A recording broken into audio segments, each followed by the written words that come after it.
And it was around that time that I walked into a great bookshop in LA called Book Soup, and I found the book up in the air, just sitting there on a table, and I began reading it, and it spoke to me, and I immediately started writing. I got about 30 pages in when my agent called me and said, there's a guy named David Sachs. He's one of the creators of PayPal. You all know what PayPal is, right?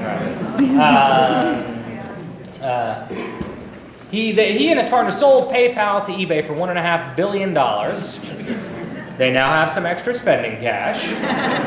And they want to make your movie. And that's honestly how my career started, was a San Francisco internet millionaire. Which was, to a certain extent, a surprise, because I'm the son of a famous filmmaker. My father's name is Ivan Reitman. I'm sure some of you know he directed Ghostbusters, Clint, and Dave, and certainly my entire life people accused me of nepotism. Nepotism failed me. It was supposed to get my first movie made, apparently, and it was an internet millionaire from San Francisco who started my career. And I went and made that movie, and when I was done, I came back and wrote more of Up in the Air. And I got about 60 pages in when I got another phone call. This time it was from a friend who said, hey, there's a script you gotta read. I said, oh, what is it? He said, it's a teenage pregnancy comedy written by a former stripper from Minneapolis. I said, wow, that sounds perfect for me. And an hour later, a messenger showed up at my door with a screenplay, and 20 minutes after that, I was still standing there reading Juno, one of the best screenplays I've ever read. So good that I knew if I didn't direct this movie, I would regret it for the rest of my life. And it was a pure joy to become part of that. I can only call it a phenomenon. Sorry, I can't understand.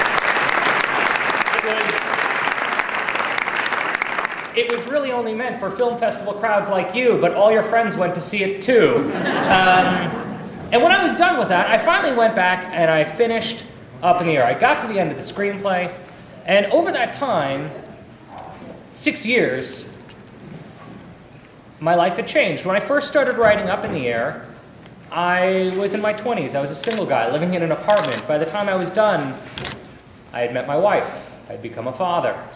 I had a mortgage.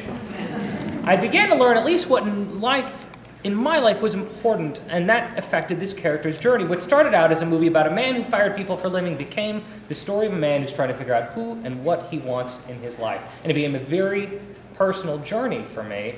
I like to think that this is certainly my most personal film I've made, and perhaps the most personal film I will make, because it reflects so much of me in it. Also, over those 6 years, the world changed. We went from an economic boom to one of the worst recessions on record.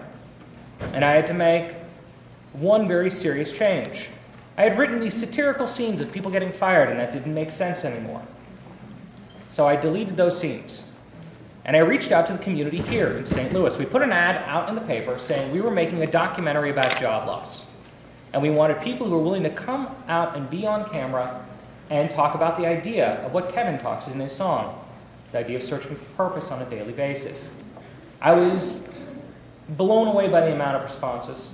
We brought in 100 people, 60 were actually put on film, 22 of which are in this film.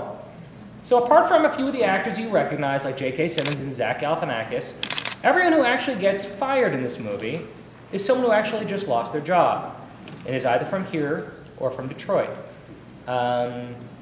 As a director, my job is to make people honest on screen, and what blew me away was how willing your fellow citizens were to go on camera and share their stories with us. So I'm running out of material here. So I hope, okay, we're ready. You're ready, thank God. So look, I think we have a lot more show to go, but thank you so much for coming out tonight. The St. Louis Film Festival played so many of my shorts and so many of my, and now all 3 of my features. It is film festivals that made me feel like a director for the first time. So thank you to this great festival, and I'll hand my